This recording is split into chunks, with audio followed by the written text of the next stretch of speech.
سفر المظفر کے آخری بدھ کے بارے میں لوگوں میں بہت سی غلط باتیں مشہور ہیں، جیسا کہ بارے شریعت میں ہے کہ ماہ سفر المظفر کا آخری چہارشنبہ یعنی بدھ کا دن ہندوستان میں منایا جاتا ہے۔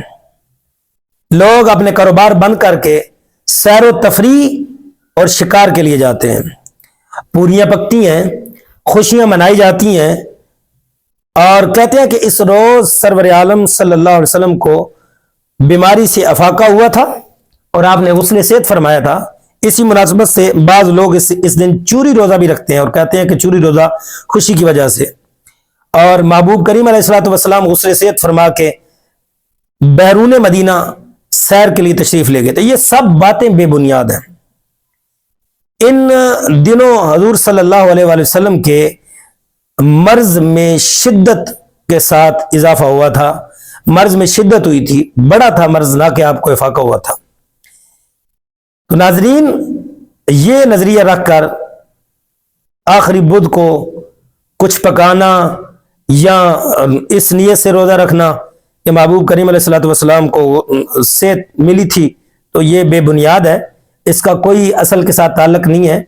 تو ناظرین، یہ بات سمجھیے، ماہ سفر المظفر میں اسپیشلی یہ کہنا کہ بلائیں نازل ہوتی ہیں، آفات اترتی ہیں، جنات کا نزول ہوتا ہے، یہ عقیدہ من گھڑت ہے۔ اللہ تعالیٰ کی تقدیر و تاثیر میں زمانے کا کوئی دخل نہیں ہے۔ ماہ سفر بھی دیگر مہینوں کی طرح ایک مہینہ ہے۔ اگر ایک شخص اس مہینے میں احکام شرع کا پابند رہتا ہے تو یہ مہینہ اس کے لیے مبارک ہے، باعث برکت ہے، چاہے وہ پہلے 13 دن ہو، چاہے وہ آخری بدھ ہو یا وہ پورا مہینہ ہو۔ تو جو احکامات کو بجا لائے گا، اللہ تعالیٰ کو راضی کرنے والے کام کرے گا، تو یہ مہینہ اس کے لیے باعث برکت ہے۔ بھلے اس میں شادی کرو، بھلے اس میں جو کام بھی کرو۔ بعض لوگ یہ بھی کہتے ہیں کہ اس میں شادی کرنا چونکہ مہینہ نحوست کا علامت ہے تو شادی کرنا اس میں جائز نہیں ہے، نقصان ہوگا۔ ایسا اس کی کوئی اصل نہیں ہے۔ شادی کریں، جو بھی کریں، شریعت کے دائرے کے اندر رہ کے جو بھی کام کریں گے وہ باعث برکت ہوگا۔ اور دوسرا، شخص اس مہینہ میں گناہ کرتا ہے، حدود اللہ کو پامال کرتا ہے، اس کی یقیناً بربادی ہے، کیونکہ وہ احکامات خداوندی کو بجا لانے کی بجائے ان کی نافرمانی کر رہا ہے۔